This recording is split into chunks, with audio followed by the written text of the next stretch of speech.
Welcome back, Steel Tribe. Still here with me is Mr. Kolawole. Sir, before we go on a short break, you were talking about there is no steel production in Nigeria. We only have steel recycling in Nigeria.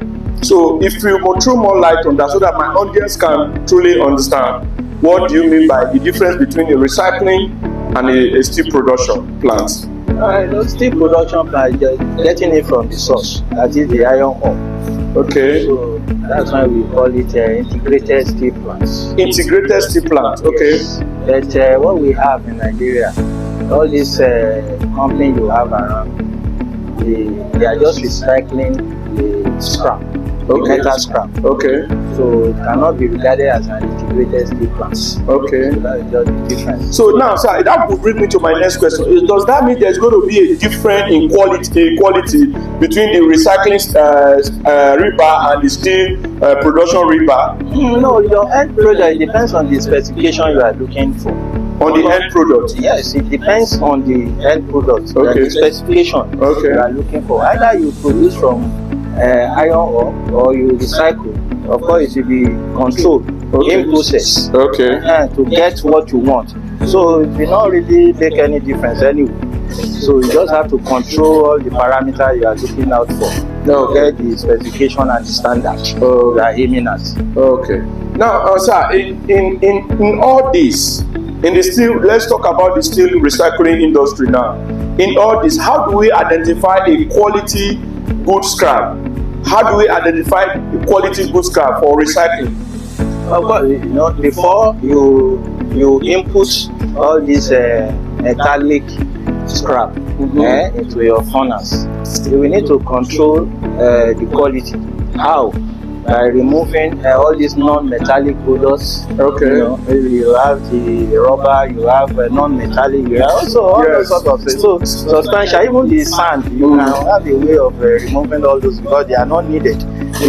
So but there is no way you can do without having some of all these unwanted material inside. But at the same time, it will be controlled in the course of the process. Oh, okay. Now I know that we have different type of scrap. We have different type of scrap. I know we have different type of scrap. We have special, we have cast, we have car body, we have mixed material. And in the line of production, can you please, in a bit, can you just tell us how it's used to get a good quality of iron rod? The classification of all this scrap you are talking about is based on the carbon content. Okay. So you have the mild steel, you have the low steel material. It has to be because there are variations in the carbon content of all these materials that you're going to use. Before you can classify them as heavy metal, you understand? Yes, sir. So before you can say, okay, this one is high steel. This one is silicon steel. Seriously, you will know all these things. So in the course of your production, you know what you are aiming at. Yes. As in your specification. So you will now determine how to mix all these things from time to time. To get your quality. Yes, and the parameter also will be determined from time to time through the laboratory analysis to see whether in your melting shop you are controlling the carbon to get what you need, and some other parameters like silicon, manganese, and pet coke and all. So all these things. So and equally, it depends on the type of furnace you are using. But substantially in Nigeria here, we have induction furnace. So how many people are using electrical furnace? The country that went into that, it does not last. Before they close shop. Is it because of the energy power? The power consumption, even some of all the material you will need, like pet coke, lime, lolo lime, most of all these things are imported. So, and the cost of production is very, very high.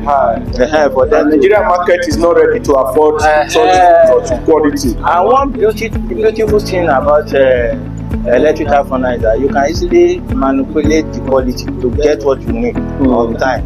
You understand? It's faster. And it's very easy for you to evaluate and to adjust the quality of the molten metal per time.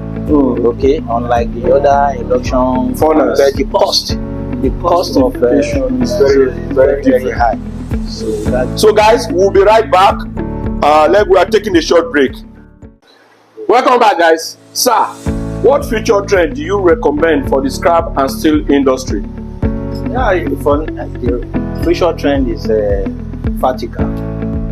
So therefore now you can see it's cyclic, going up and down. So everything is still anchored on governments. Okay. You can put a good policy in place.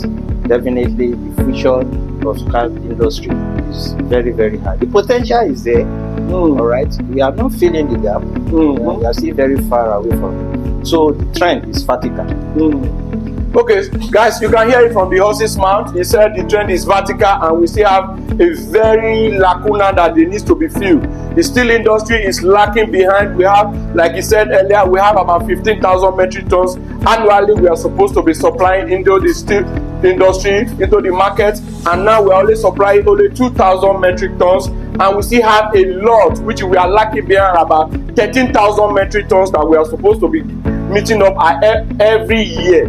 As you can see, Nigeria is lacking behind. We need more hands on deck. We need government to look into the policy of the steel industry. We are calling on government to come out and support the steel industry. Nigeria youths are out there looking for job, and there is nowhere to work. If we have a viable steel industry, a steel plant production industry in Nigeria that is working, Nigeria industry is very wide, the market value is very wide, the economic value is supposed to be very wide. Why can't we be producing our own steel? We don't need to be importing. Why can't we produce our own steel? Please, if you like what we do, like this page, follow us on all our social media handle, follow us our YouTube channel. You can see it on the screen. Please, thank you, and God bless you.